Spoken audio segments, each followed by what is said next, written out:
Hey, welcome. We all know what it's like to feel unhappy, right? But what if that feeling, what if it's actually a kind of pollution that we're creating inside ourselves? Well, today we're going to explore a pretty radical idea about how to find freedom from all that by diving into some really fascinating material about our inner world. So here's the game plan. First, we'll get into what the real problem with negativity is. Then, we'll look at 3 powerful choices you always have. After that, we'll figure out how to actually drop that negativity, sidestep a really common trap, and finally, we'll see how all this personal inner work has some huge, and I mean huge consequences for the world. All right, let's dive right in with section 1, the problem with negativity.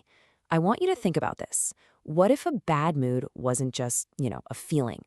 What if it's an active force that pollutes you and everyone around you? Let's unpack that. And we're going to start with a pretty direct question. Be honest with yourself for a second. Think about your job, your daily chores, maybe even some of your relationships. Is there anything you're doing that deep down you actually resent? It's a really potent question to start with. So that feeling, that resentment, brings us to this core concept: inner psychic pollution. It's a pretty powerful way to put it, isn't it? The idea here is that resentment isn't just a thought. It's this toxic energy that we literally create inside of us anytime we fight against what's happening right now. Now, here's where the idea gets really bold, maybe even a little hard to swallow. The source material argues that it just doesn't matter why you're negative. Maybe someone really did wrong you. Maybe your job is awful. The justification is irrelevant. The only thing that matters is the fact that you are resisting what is. You're making this very moment your enemy. And that's the real problem. And this stuff has a serious ripple effect. It doesn't just stay with you. Sure, it contaminates your own inner world, but then it leaks out. It affects the people you talk to. The argument goes even further, that it pollutes the collective human psyche, that it's contagious, almost like a disease. Kind of scary when you think about it that way. So, if resisting the moment is the problem, what on earth is the solution? Well, the good news is you're not just stuck. This framework suggests that in any situation that feels unbearable, you actually have 3 very clear choices. And here they are, super simple. Number 1, you can just stop doing it. Remove yourself from the whole situation. 2, you can stay, but you speak your mind. You tell the person involved exactly how you feel fully. Or, number 3, if you can't or won't do either of those first 2 things, you can just drop the negativity that your mind is creating around it all. And this is the bottom line, right here. Negativity itself is never the best way to handle things. It's not some useful tool that helps you create change. It's actually the opposite. It keeps you totally stuck. It blocks any real change from happening, and just makes sure that whatever you do is tainted with that same awful energy. Now, I know what you might be thinking. That third option, just drop it, it can sound a little vague, can it? So how do you actually do that? Let's get into the mechanics of what it really means to release that heavy burden.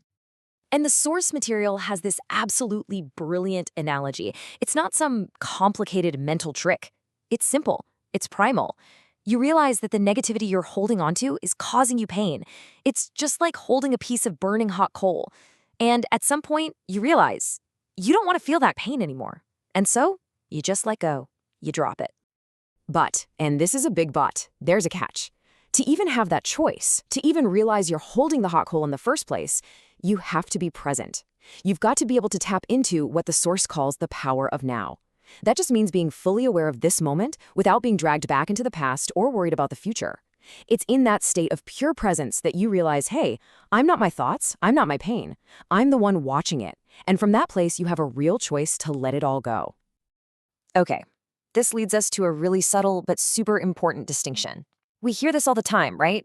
Just accept your feelings. But there's a hidden danger here, something the source calls the acceptance trap. So let's break this down. On one side, you have mental label acceptance. This is when you just say, oh, I'm angry, and that's okay. But really, you're just giving your ego permission to keep stewing in it, to indulge in the drama. This actually makes the unhappiness stronger. But then, there's true acceptance. This comes from a deep, quiet place of not resisting your feelings. And from there, the negative feeling just dissolves. It transmutes. One is just a permission slip for misery. The other is true transformation. And the source doesn't pull any punches on this. It poses this really challenging question. Think about it. Are you actually defending your right to suffer? If you find yourself arguing for your negativity, You might just be defending your right to be unconscious. It's a really provocative thing to ask yourself. All right, in this final section, we're going to zoom all the way out because the stakes here are about to get way, way higher. We're going to see how cleaning up our own personal inner space is directly connected to the health of the entire planet. Just take a look at this number.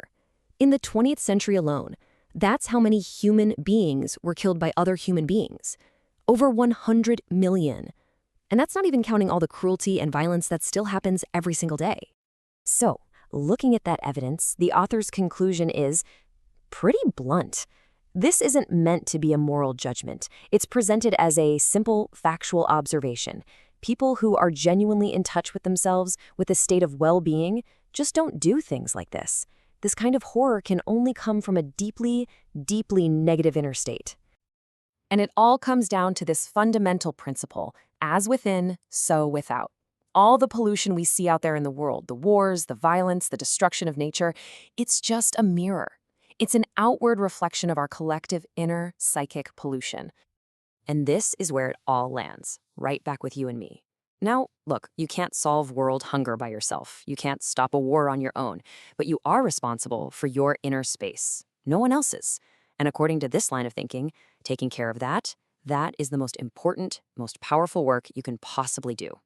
So we end right here with this question. In every single moment, with every thought, every feeling, you have a choice. Are you adding to the psychic pollution of the world, or are you doing your part to clean up the mess?